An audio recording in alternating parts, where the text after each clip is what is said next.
Buenas tardes. Hoy tenemos un día un tanto extraordinario en todos los sentidos. En primer lugar, quiero pedirles disculpas en nombre del señor rector porque un acto de último minuto le ha impedido estar hoy aquí como hubiera deseado y he tenido el placer de sustituirle.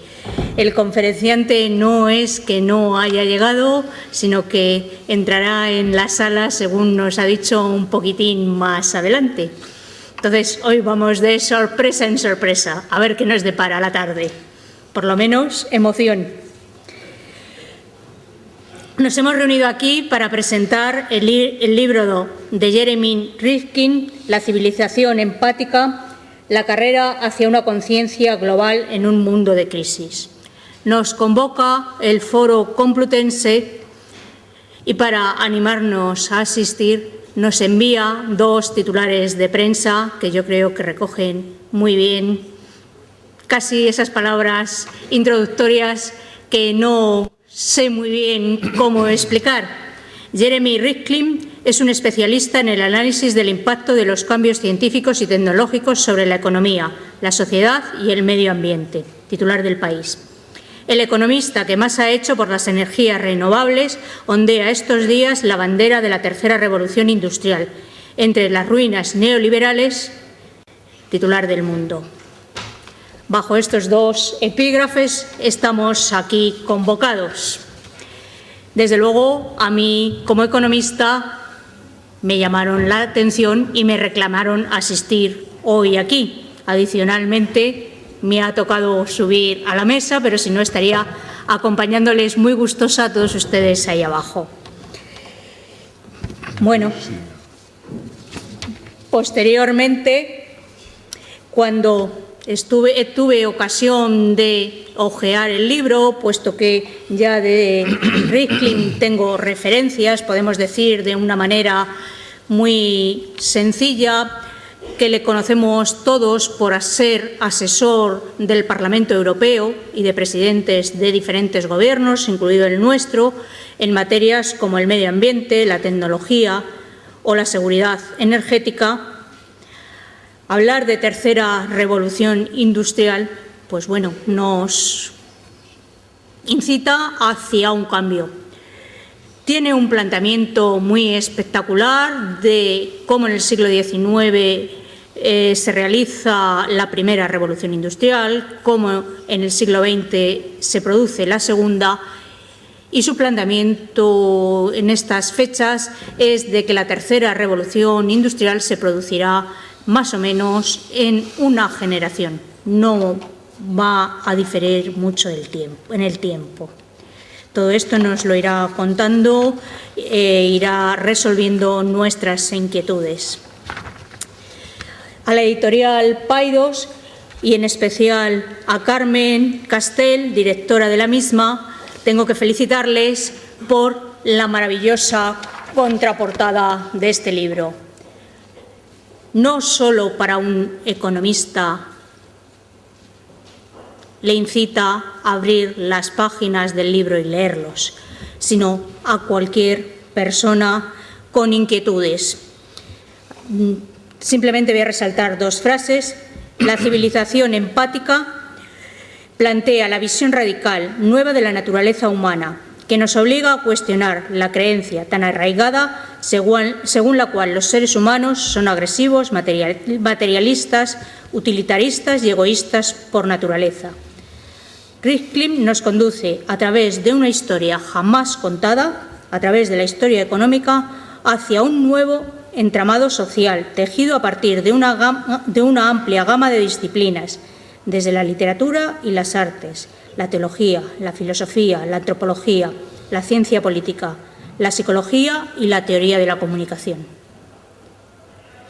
Desde luego, yo tengo muchas ganas de leer en estas vacaciones el libro, con independencia de que luego, cuando nos habla de reconfigurar la infraestructura económica de los países a nivel mundial, nos dice que esta tercera revolución nos llevará a crear millones de puestos de trabajo e incontables bienes y servicios. Creo que nuestra curiosidad está claramente despertada. Por eso yo quiero felicitar a la editorial porque ha realizado una contraportada, en mi opinión, maravillosa. Sin mucho más, voy a ceder la palabra a Vicente Verdú, que se ha atrevido a subirse aquí a esta mesa enigmática conmigo, que nos va a realizar la presentación del profesor Rifkin. Muchas gracias. Gracias. Es una ceremonia muy particular porque homenajeamos sin el homenajeado, celebramos lo inexistente.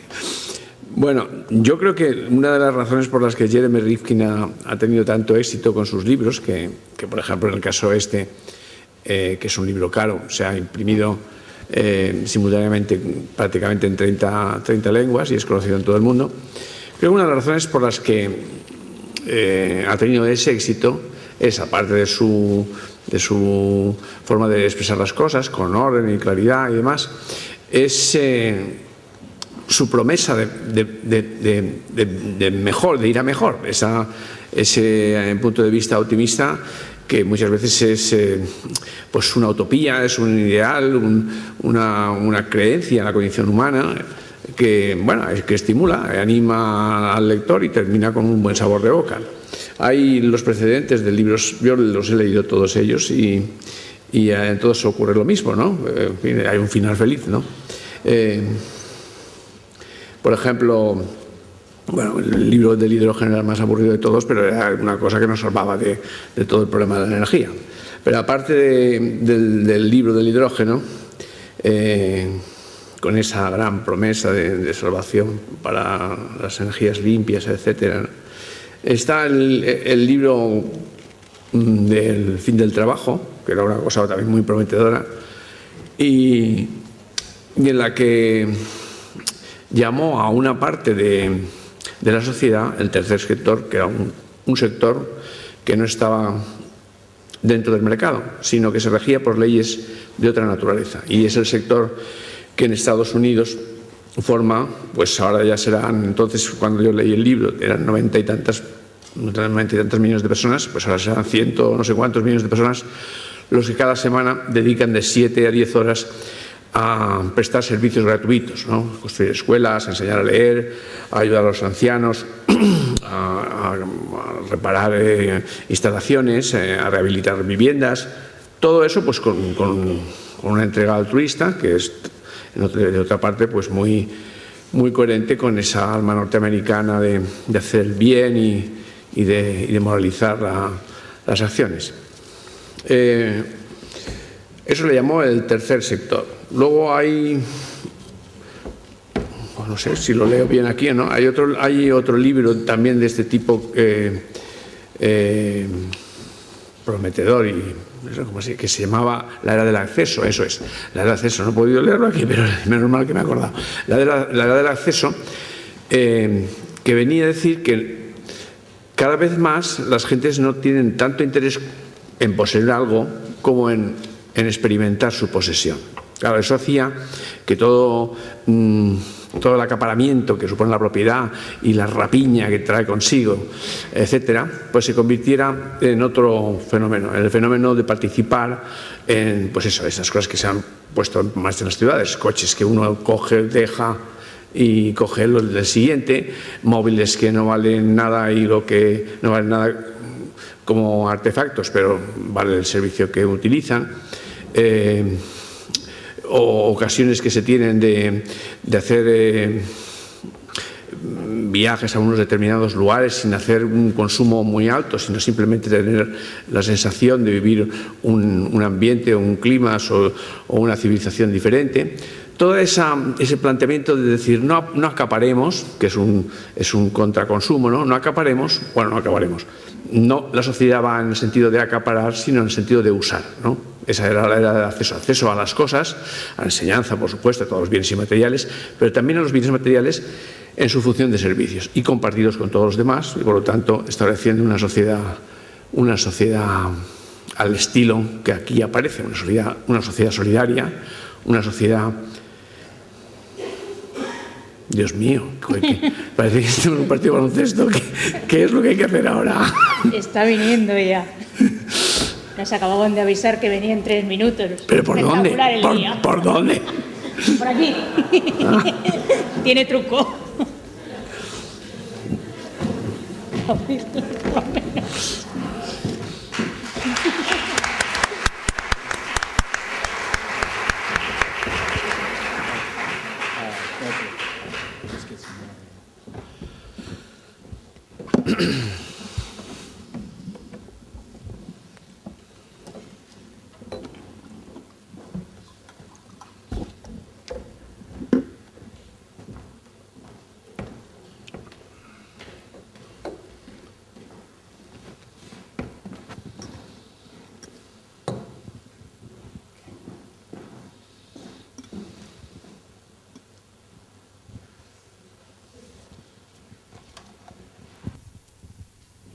Okay, good evening, everybody. Sorry.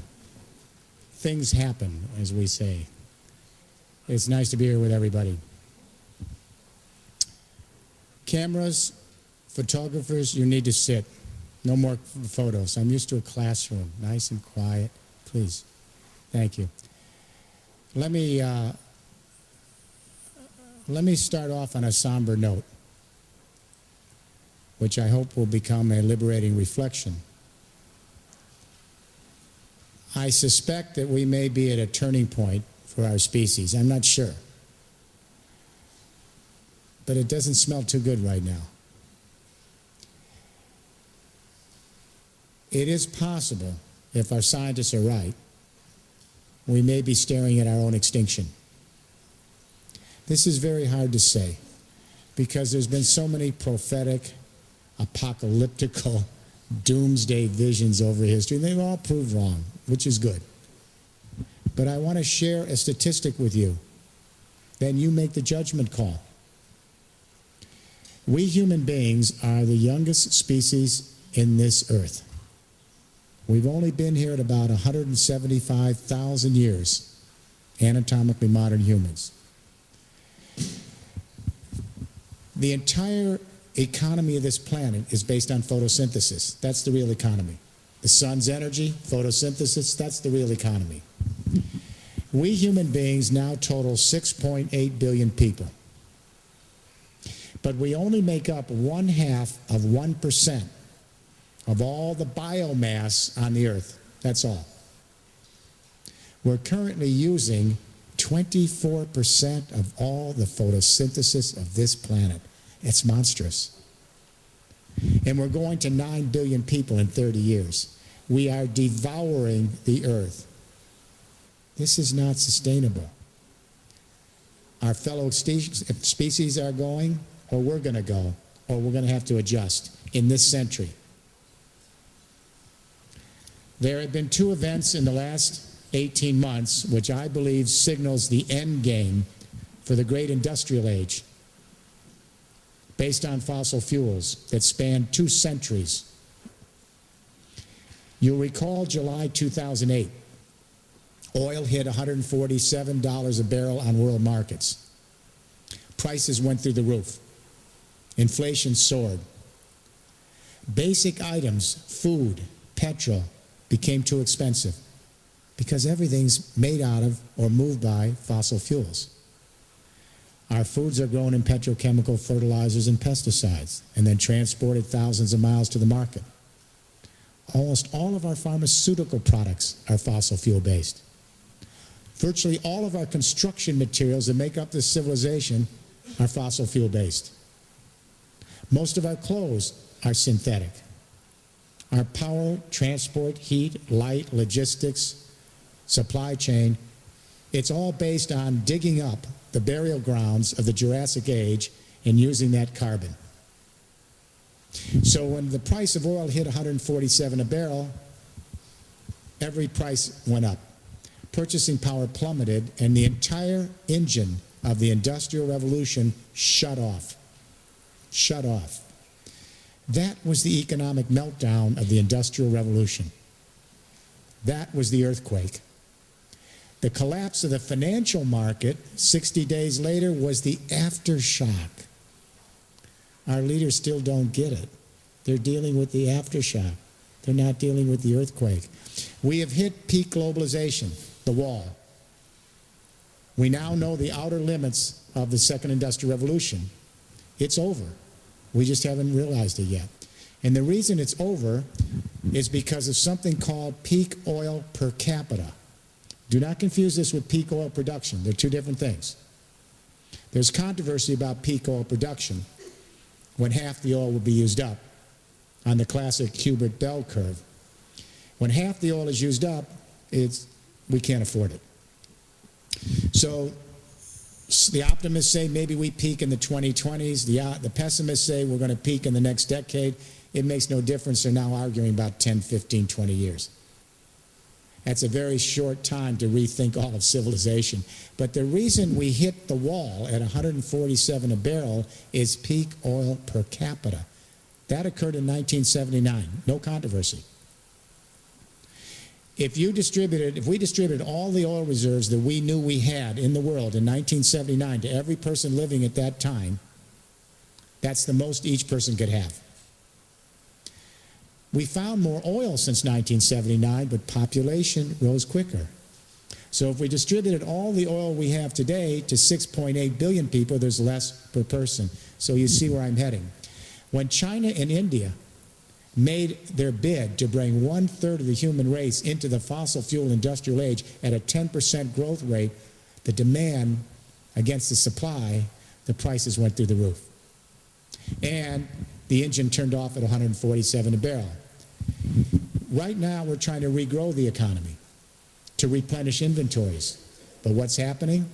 As we start to grow, oil's going over $80 a barrel. And every time we try to regrow the economy, it's going to shut off at $150 a barrel. Prices will go through the roof. Food riots like we had 2 years ago. This is an end game. And I've said to my colleagues, you tell me how we're going to get through that wall. It's over.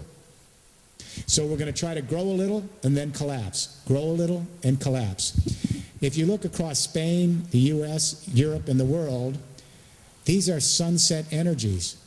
Fossil fuels, coal, oil, gas, and uranium, their S-curve is exhausted. The price will never go down for these energies. They're just going to keep going up, up, and up. The technologies that are made from these energies are old. The internal combustion engine is embarrassing. The entire infrastructure of the planet made from fossil fuels is collapsing. It is on life support. So what I ask people is, how would you grow the Spanish economy, the American economy, or for that matter, any economy, by continuing to resuscitate a second industrial revolution that's clearly dying? It can't be done. Can't be done.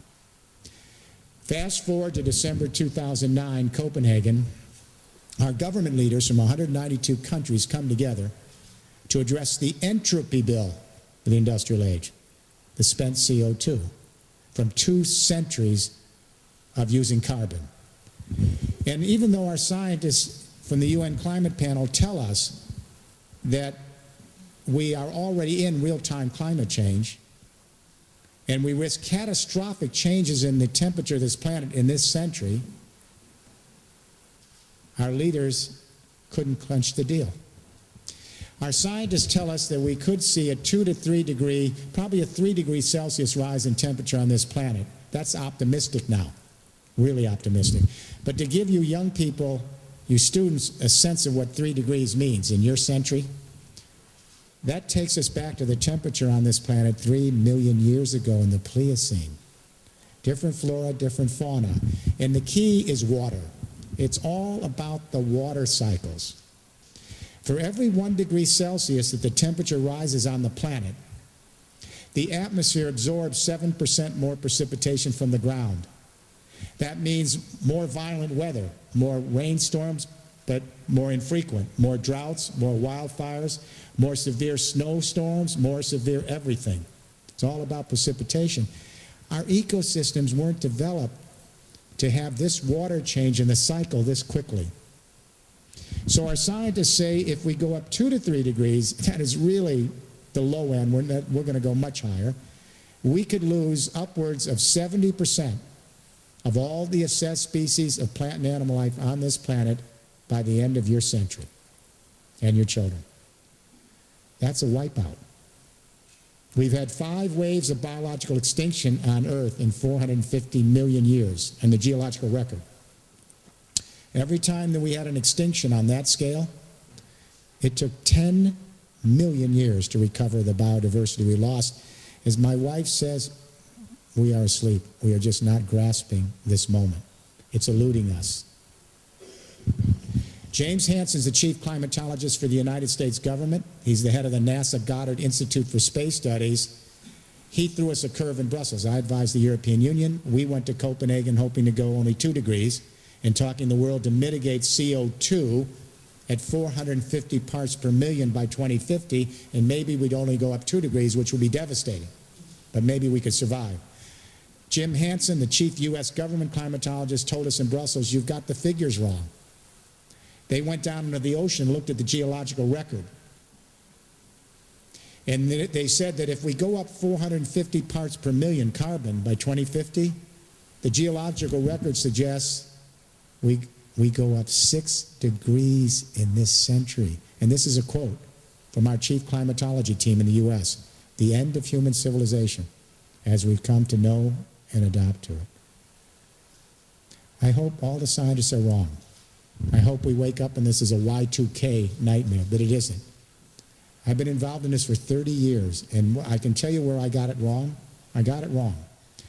Like my colleagues, we continue to underestimate the speed and acceleration of climate change because we couldn't anticipate all the feedback loops in our models. It's really moving quick.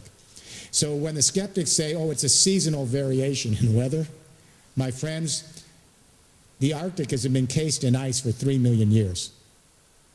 We have had open waters now in the summer for 3 years, for the first time in 3 million years. That's seasonal adjustment? That's a pretty big season, 3 million years. But our world leaders came to Copenhagen, and the whole conference broke up in acrimony. Why? Why were our world leaders, government and business, unable to anticipate the shutdown of the Industrial Revolution? They still don't know what happened.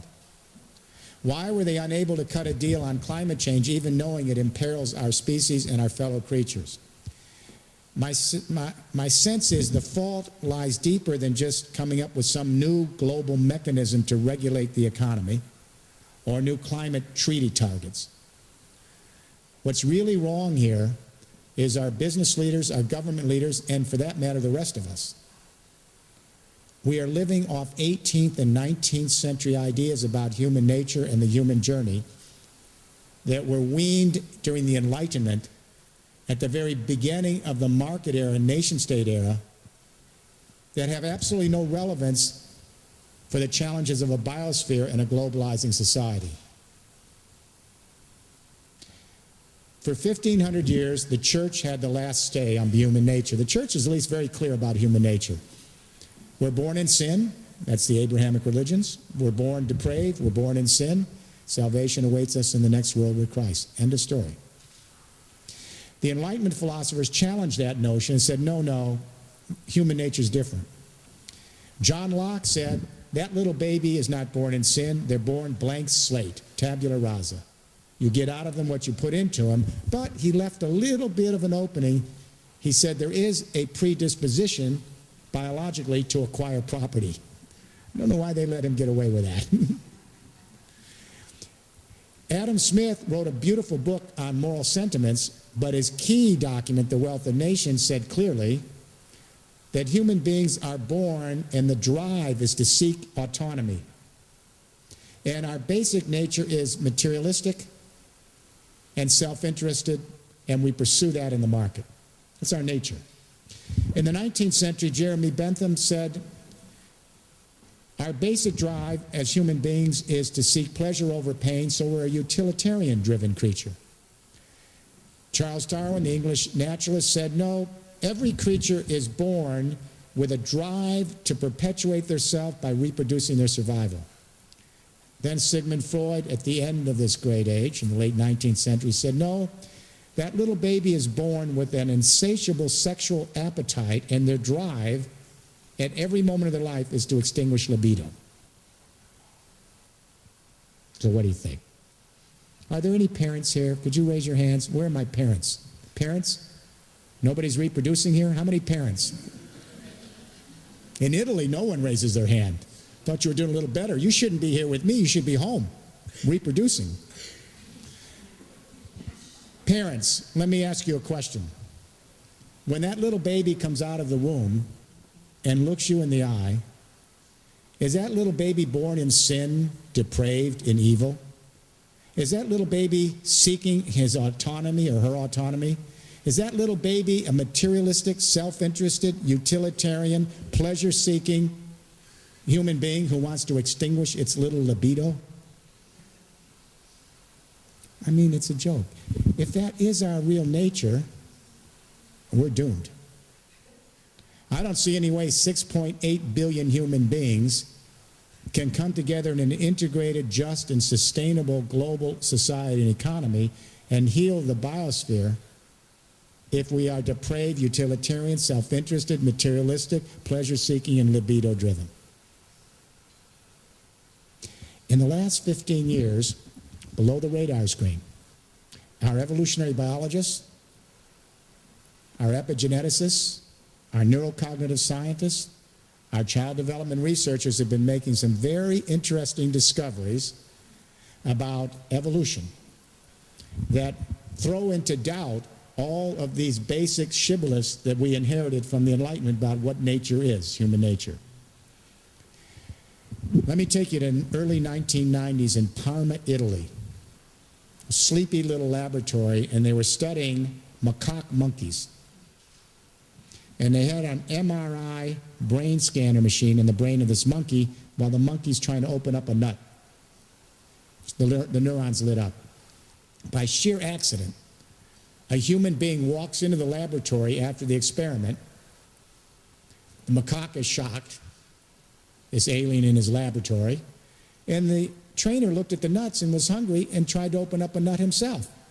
The macaque monkey did not move, glazed right at the human being, and then they saw something light up on the MRI. The same damn neurons lit up when the macaque monkey was observing someone else open the nut as when the macaque monkey was trying to open up the nut, and they thought the MRI machine was broken. Then they put the MRI on other primates, and they found a similar response that when chimpanzees, for example, would observe another chimpanzee's plight, their sense of fear, anger, joy, disgust, the same neurons would light up in the observer as when they experienced the same feeling. Then they put it on human beings, the MRI, and they discovered mirror neurons, the so-called empathy neurons. The chimpanzees have them, the bonobos, all humans. We suspect elephants because they pass the self-recognition test, maybe dolphins, dogs. We've discovered Homo empathicus. These neurons allow us to actually vicariously feel another person's experience as if we were feeling it. So if you puncture yourself and bleed, I'll feel the wince from the puncture. If a spider grows up your arm, I'll feel vicariously that it's creeping up my arm.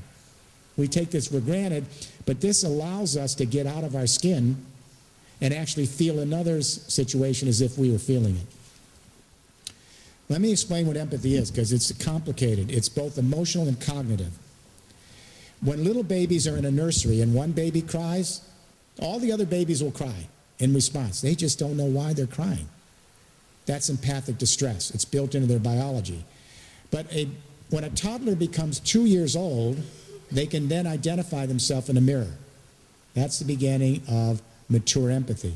Because then the little toddler knows, I'm a self, you're a self. So if I'm feeling something, I know it's coming from you and not from me.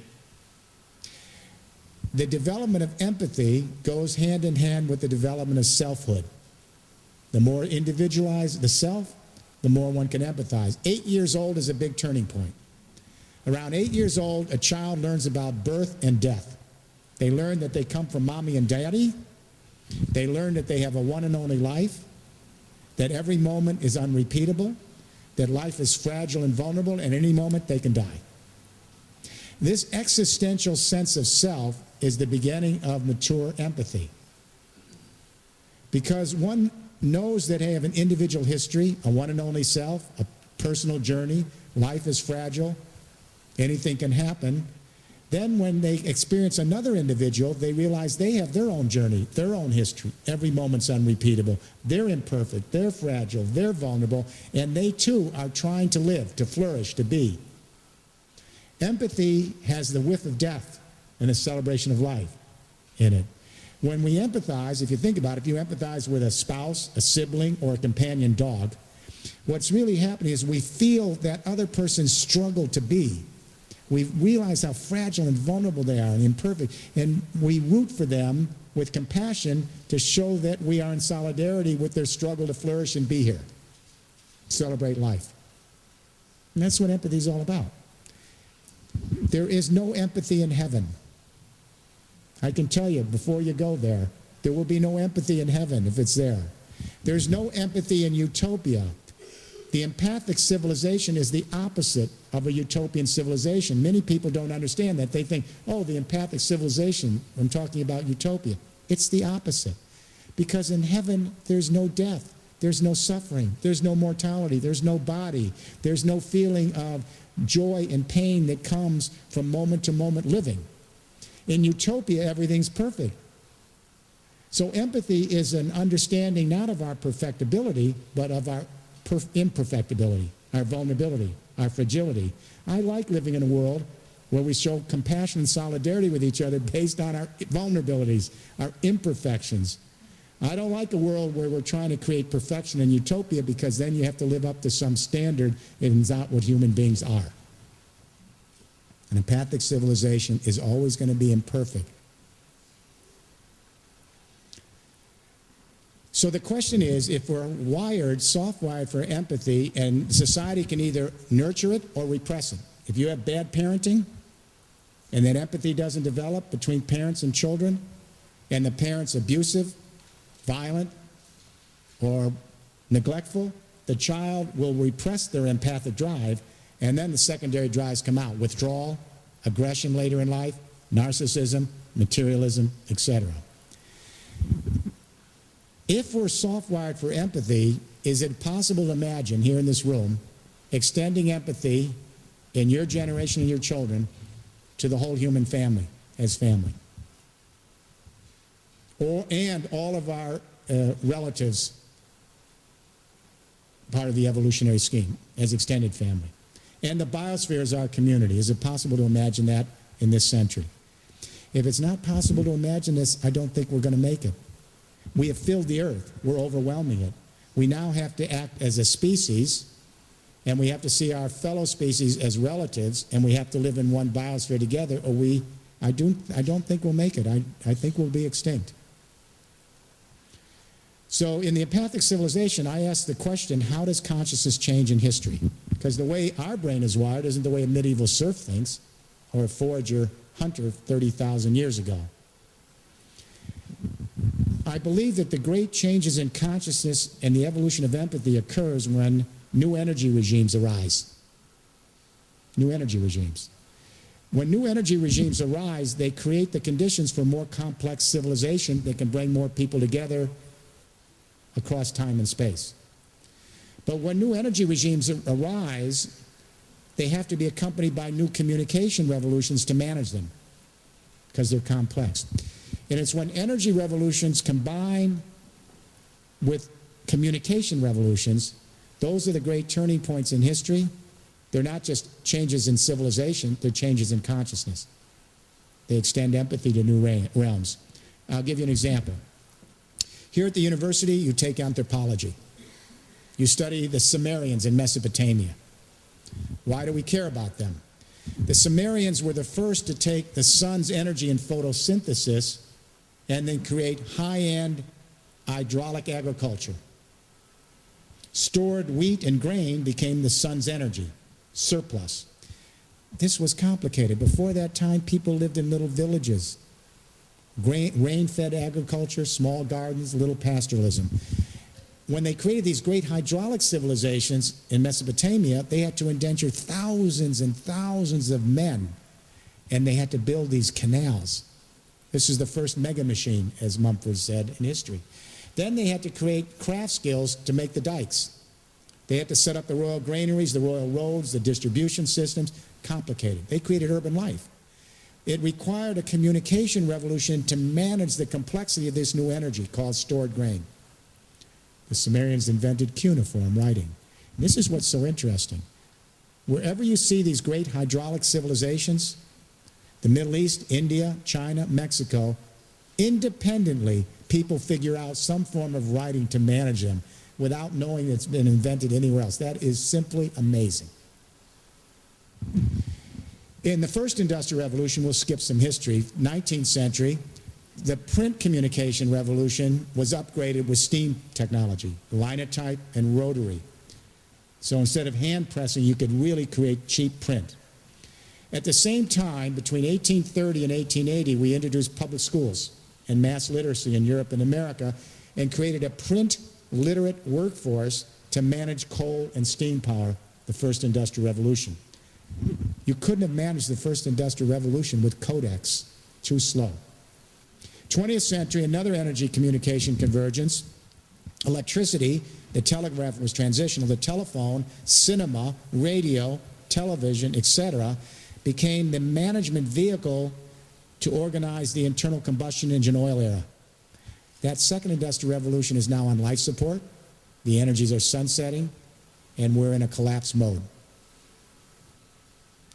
What's interesting is when communication revolutions come together with energy, they not only manage the energy, they change consciousness. As the Germans say, they change Gestalt. They change temporal spatial orientation, and they change empathy. I'll give you an example. Every forager-hunter society in history had oral language to organize the foraging and the hunting. Every single one of them created mythological consciousness, without exception. And they extended empathy only to the outer walls of their little society, because oral language is mimetic, formulaic, and shouting distance. So everyone inside the tribe is family, and you empathize. That's blood ties. Everyone in the other village is not a human in the next mountain. When we get to the great hydraulic agricultural civilizations, Middle East, India, China, script and writing gives rise to theological consciousness. We leave mythological consciousness, we join theological consciousness. They happen together. One isn't automatically eliminated. And so the great religions of the world were created. The Abrahamic religions were created. The people of the book. I'm Jewish. People of the book. Christians, Muslims were script-oriented. Monotheism. In India, Buddhism, all based on script. And empathy extends from blood ties, tribal, to now associational ties, based on religion. So all of a sudden, there's a fiction called Jews. So every Jew empathizes with every other Jew, even though it's not a blood relation. Christians in first century Rome, urban Christians who had been let go from their tribal lands, now they're little individuals in Rome. First century Christians, they became a new family, and they empathize with each other as Christians instead of by blood ties, Muslims with Muslims. Go to the 19th century, first industrial revolution, print and coal and steam power gives rise to ideological consciousness, challenging theological consciousness. Wherever you see first industrial revolution, ideological consciousness emerges. Empathy extends to a new fiction. The energy in communication allows us a broader frame of reference to bring people together.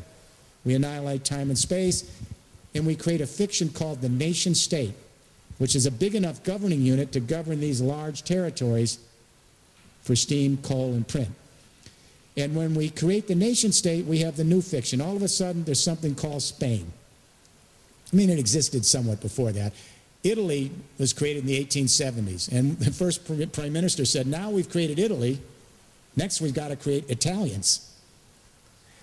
France didn't exist before they created the government called France, and now all of a sudden there's a new fictional family.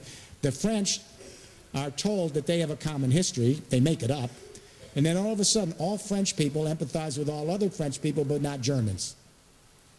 because that's not family. All Germans empathize with Germans, but not Spanish, that's not family. So even though there are terrible periods in history, blowbacks, genocide, Holocaust, dark periods, it's not neat. You still start to see a kind of a jerky history of moving to more complex energy-consuming civilizations, more sophisticated communications that brings more diverse people together, differentiates their skills, develops their selfhood, and broadens empathy. Empathy is the invisible hand of civilization. To empathize is to civilize, because as you bring more people together, they're more individualized in their role. Empathy allows us to then extend the fiction of family to all these other people. So you create a coherent social whole. There's a paradox, I believe, to history. It's really bittersweet when you think about it. It's the empathy. Oh, let me finish one thing up. In the 20th century, with Second Industrial Revolution, we went from ideological consciousness to psychological consciousness. This is pretty interesting. Everyone in this room thinks psychologically. You take this for granted, but my grandma, she couldn't think psychologically. If we're at a family dinner and she's getting nervous, I can see, and all of a sudden, when no one's looking, she throws a dish on the floor and breaks it. And I say, Grandma, I saw that. That was a passive-aggressive act. Obviously, there's something that makes you nervous in these family gatherings from your childhood. So let us sit down and talk about what happened. Try to get into your own and past experiences, and maybe you can, in a therapeutic way, understand why you are being aggressive. Grandma does not have a clue as to what you're talking about. She can think ideologically, theologically, and maybe even mythologically with salt over the thing or knock on wood. She can't think therapeutically. Consciousness does wire different brains. So the paradox is the empathy-entropy paradox. It's so strange that more complex energy-consuming civilizations and more sophisticated communications bring more people together, and empathy allows us to socialize with broader senses of family, but the civilizations use more energy, and they create more entropy. There are periods in history where great civilizations have created great empathic surges and great entropy collapses, and I trace this through the book. Ancient Rome's the best example. In the first century, urban Christianity alienated individuals from around the empire. We constitute as Christians, and Jesus is the empathy story, the Passion of the Christ. But that same civilization that brought everyone to Rome and created a very huge empire, after the conquest period, all of that empire relied on agriculture to maintain this great empire. 2/3 of the revenue of the Roman Empire was agriculture, and they kept using up the soil, using up the soil, using up the soil, and they lost the whole Mediterranean soil base. And they had a massive entropy collapse before the hordes were ever at the gates. And the next time you're in Rome, consider this. There were 1.5 million people living there in splendor, most of them, not all of them, the slaves weren't, in the 2nd century, and there were 70,000 people living in rubble in the 7th century, in 5 centuries of darkness. Today, we're in this very interconnected global society, and we can glimpse the possibility of being a single family. Our children are actually empathizing with the polar bears and the penguins on the far sides of the pole in real time. But at the same time, we smell, we sense our possible extinction in the horizon. It's bittersweet. So the question is, can we get to global empathy before we avert climate change collapse and the democratization of weapons of mass destruction? There's no guarantee here. There's no guarantee. We are on the cusp of a 3rd industrial revolution only in the last 18 months. Just starting. So fragile. As this old civilization is dying, a new civilization is born, very fragile. It's a new convergence of communication and energy that could give rise to a new civilization and the beginnings of biosphere consciousness. We had mythological consciousness, theological consciousness, ideological consciousness, psychological consciousness. Our millennial generation is dramaturgical consciousness. I can't go into that now. But we could have biosphere consciousness.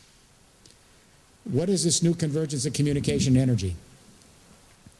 The European Union has formally committed to a third industrial revolution in the 21st century. I work for the EU. I was privileged to develop this economic game plan that I'm going to talk to you about tonight that's been formally endorsed by the European Parliament, the Commissions, and we're moving it out in the member states. I just don't know if we'll get there in time. I honestly don't know. There are 4 pillars to this third industrial revolution: communication and energy. They have to all be laid down as one infrastructure at the same time. Pillar 1, the EU has committed itself to 20% renewable energy by 2020 across all 27 states, including Spain. That's a third of the electricity has to be renewable in 10 years. No other government in the world is anywhere close to that. But then pillar 2 is, how do we collect all of this energy? Renewable energy is distributed. What we're going to be seeing, let me go back for a minute. The new communication energy revolution, we have the internet generation here. You grew up on a new communication revolution, the internet. This is what we call distributed communication, distributed energy. When distributed communication organizes distributed energy, third industrial revolution. So what are distributed energies? They're energies that are distributed. They're found everywhere. The sun, the wind, the heat under the ground, geothermal heat in the earth, garbage, municipal waste, agricultural and forestry waste, small hydro for water, ocean tides coming in and out. They're distributed all over the planet in some proportion every square foot. Elite energies are not. Coal, oil, gas, and uranium are only found in a few places. They require huge military investments, huge geopolitical investments to get them, secure them, and massive capital to centralize and organize them. And I don't have to remind you in Europe how many millions and millions of people have died in wars to secure coal, oil, gas, and uranium. That's the dark side of the last 2 centuries of the industrial age. Those energies are sunsetting, the infrastructure is on life support. So pillar 1, renewable energies across the EU. Pillar 2, how do we collect all this energy? Buildings, buildings, buildings. Now I want you to think about this in Spain, because you have a construction bust here. Lots of buildings, overshot the second industrial revolution, lots of young people unemployed who were in construction. The EU, our commitment is to convert every single building in Spain right now. Every single building in 27 states with 450, 500 million people are going to be converted in the next 40 years to a power plant. A place of dwelling and a power plant, so that we can collect the distributed renewable energies around the building, the sun, the wind, the heat under the ground, etc. This jumpstarts an economic revolution across Europe, because it's always about construction. Let me put this in context. Why is Spain where it is now?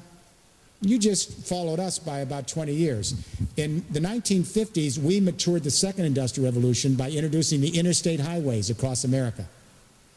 All across America, the biggest public works projects in history in the 1950s, so we could move the auto age. Then we became a mecca for travel and tourism on the interstates. Sound familiar? Then we built out all the big suburban rollouts from the highways. Sound familiar?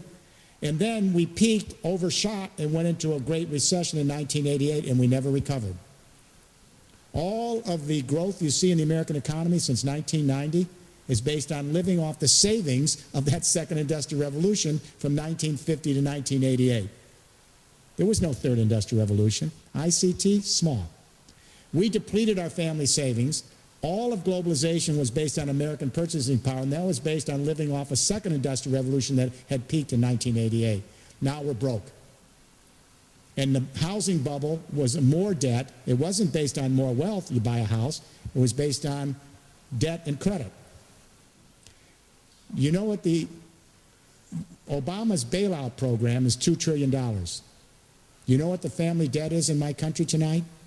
$14 trillion of family debt. We're not coming back. Spain, you're in the same situation now. You built your great interstate highways across Spain in the 1970s, the 80s, and 90s. Then you became the #1 travel and tourism spot. Then you built out your suburban construction, and now you're where we were in 1988. And you're living off your savings.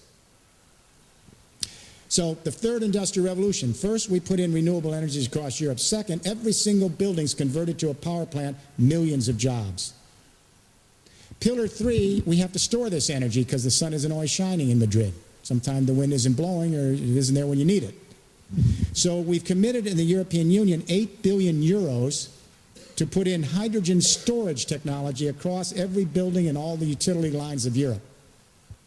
Hydrogen stores renewable energy the way digital stores media. So if the sun hits your solar roof, you get some electricity, you use it.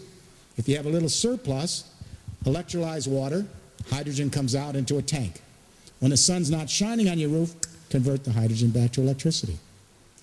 Pillar 4 is the last pillar, where the communication energy revolution come together. We use the internet technology communication, identical, and we take the power grid of Spain and Europe and transform it to an intergrid that acts exactly like the internet.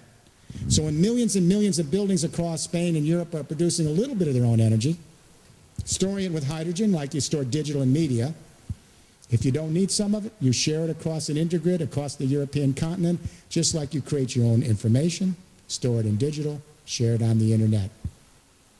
This is a third industrial revolution. This is democratization of energy. This is a lateral shift in capitalism because now everyone is an entrepreneur, bottom up. But it's also a new social model because it requires setting up energy cooperatives and sharing collaboratively in open spaces, just like the young people do on Wikipedia and Linux and YouTube and Facebook, etc. It's a social market model. It's a hybrid of capitalism and socialism.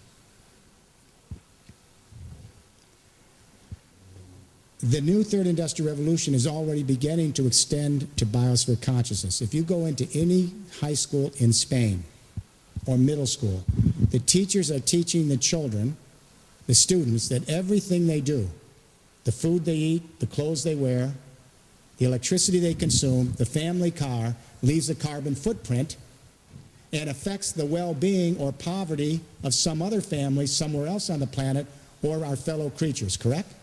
That's biosphere consciousness. That's a revolution. When the earthquake hit Haiti, within 2 hours on Twitter, the young internet generation around the world was there with a massive empathic response because viscerally we were in real time, you were in real time and space with them. If the Enlightenment philosophers are right and we are materialistic, self-interested, utilitarian, pleasure-seeking, how would you account for the response to Haiti? So we are beginning to connect ourselves in the blogosphere. But the third industrial revolution also allows us to connect ourselves in the biosphere. When everyone's taking responsibility for their own energy and then sharing it across the great continents, we take an understanding that we're global and local and part of one biosphere. We each depend on each other. We're interconnected.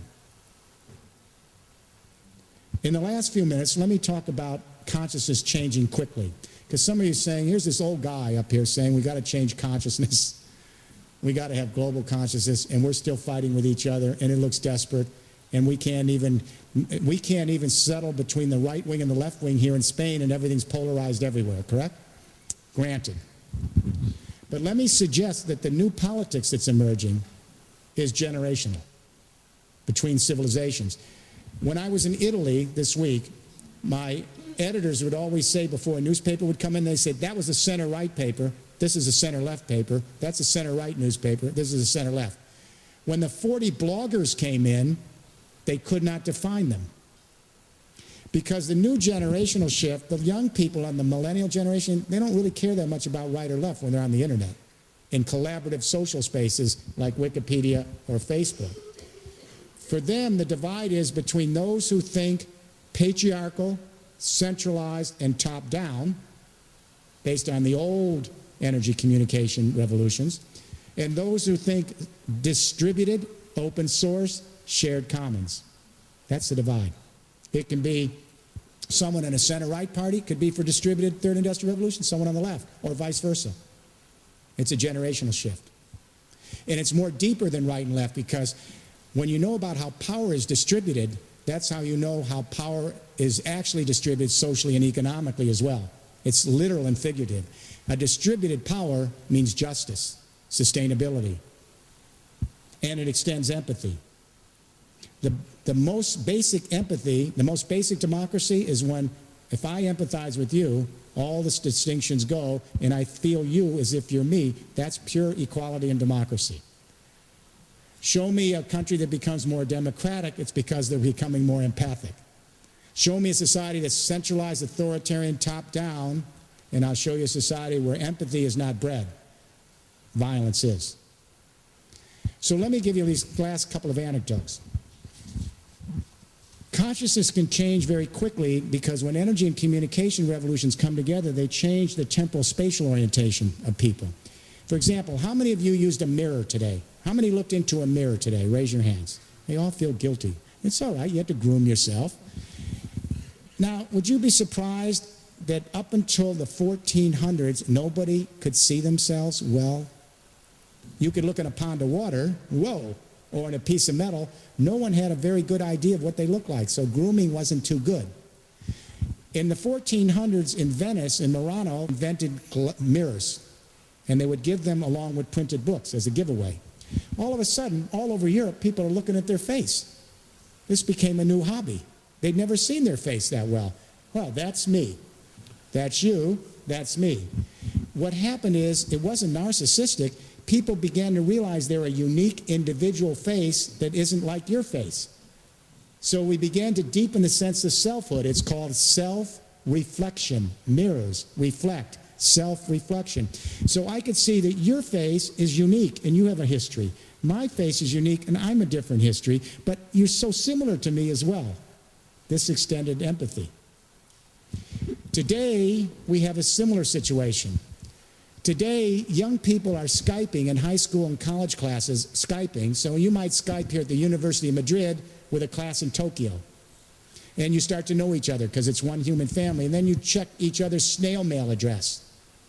And after you do that, you get off the Skype in the classroom and you go up on a Google map, a satellite map, and you zoom down to this other kid's house and look at their neighborhood in Tokyo. You take this for granted, but this is a shift in Gestalt, temporal spatial orientation. You can now look at the world from the upside down, the outside in, and through cyberspace throughout the biosphere. Now you realize you're embedded. Embedded. That's a new experience for the human race. It started when our satellites took the first photographs of the Earth from outer space, brand new. So, we're at a critical point. The mission is clear. We have to put a third industrial revolution out. We have to move to biosphere consciousness. We have to rethink our institutions so they nurture Homo empathicus, don't repress it. And we have one generation between you, your children, and grandchildren to get the job done. President Zapatero has made the third industrial revolution his personal commitment. It was his re-election campaign promise to all of you. Now he's got 18 more months to make it happen, to lay down the framework. Chancellor Merkel's doing it in Germany. Right now, we're laying out the whole master plan for Rome. It's an amazing 30-year plan. It's beginning. But now here in Spain, you're one of the 2 major renewable energy countries in the world, according to the New York Times last month. But you're weak on the buildings, converting them. The Germans are ahead of you. You're doing nothing on hydrogen yet to store this, and you haven't even begun the smart grids for logistics. Spain could be a flagship, and President Zapatero said to me many years ago, he said, Jeremy, Spain missed the first industrial revolution totally. Spain was left out of the second industrial revolution completely. And he said, on my watch, I guarantee you, we will not miss the third industrial revolution, we will lead. He has 18 months to move this mission. And so, what I think the government at every level should say is, let's get beyond right and left politics here. This is about saving the human race and creating a legacy. And what we need to do now is join together business, civil society, government at every level in Spain and make this happen. So we can extend consciousness to the human race and our fellow creatures. And I'll leave you with a last anecdote. How many of you have taken your National Geographic DNA test? How many have taken your National Geographic DNA test? Well, usually there's one. All right, if you go up on the National Geographic website and pay them $100, they send you a kit. My wife and I and in-laws did this. You take DNA from your cheek, put it in the kit. You send it back to the genetics lab and they analyze your DNA. They send back your results and show you, based on your genetics, where you migrated from all the way back, your family tree, to the beginning of history. It's wild. But they tell us something else. I will save you $100. They tell us in the report something, I didn't know this. Apparently, 175,000 years ago, in the Rift Valley of Africa, there were about 10,000 anatomically modern human beings, our ancestors, walking the grasslands. The geneticists have located one woman that's a database. They call her the mitochondrial DNA Eve. Apparently, her genes passed to everyone in this room today. The other women didn't. It gets more strange. About 70,000 years ago, the geneticists located one database male. They call him the Y chromosome Adam. Apparently, fairly potent guy. His genes passed to everyone in this room tonight. The other guys didn't make it. The news is, all 6.8 billion of us in all of our conflict, we all came from 2 foreparents. The Bible got this one completely right. We could have come from hundreds. But the point is, we have various levels of consciousness. We're fighting with each other in this little planet. And we're sending out television and radio shows to the universe trying to find some other caring life. And we're killing it off here. Nobody's answering us from anywhere in the universe. That's why we all went to see Avatar. And how many of you saw Avatar? The lesson is, we destroyed this planet, wiped out all the other life, and then go to other planets to do the same thing, but this time we lost. So we've been sending out television shows to the universe, and nobody's calling us back, because maybe they don't want to have anything to do with us. But here on our planet, we're surrounded by caring life. We're surrounded by animals who nurse their young, little cubs who play, adults that groom, who have cultures and who have emotions and feelings just like us. Not all of them, most of them. We're surrounded by life. We're killing it. So my hope, we have to see ourselves as Homo empathicus.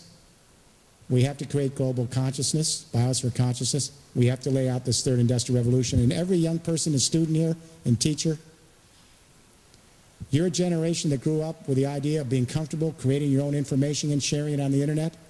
Why not be challenged as a generation to now generate your own energy and share it across Europe on an intergrid and create a just and sustainable economy and replenish the earth? If you don't take this mission, plan B, I guarantee you, when you're my age, you are going to rue the day you were ever on this earth, if the scientists are right. You are going to not want to be here if the scientists are right. So we get it right now. We focus, you and your children and grandchildren, and get us through to a post-carbon era. Save the planet. Good night.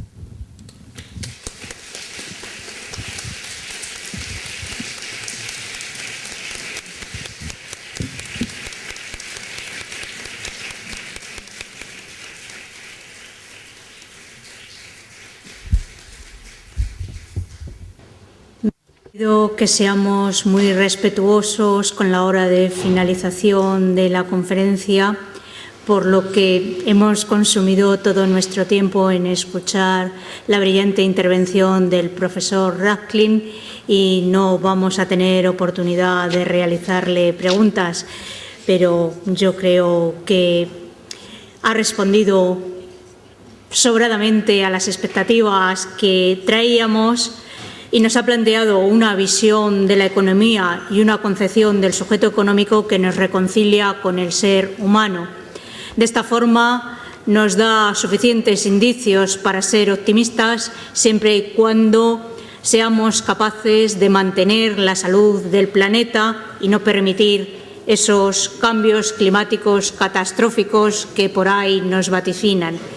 Simplemente, para terminar, voy a señalar una reflexión que en el libro nos plantea sobre la tercera revolución industrial.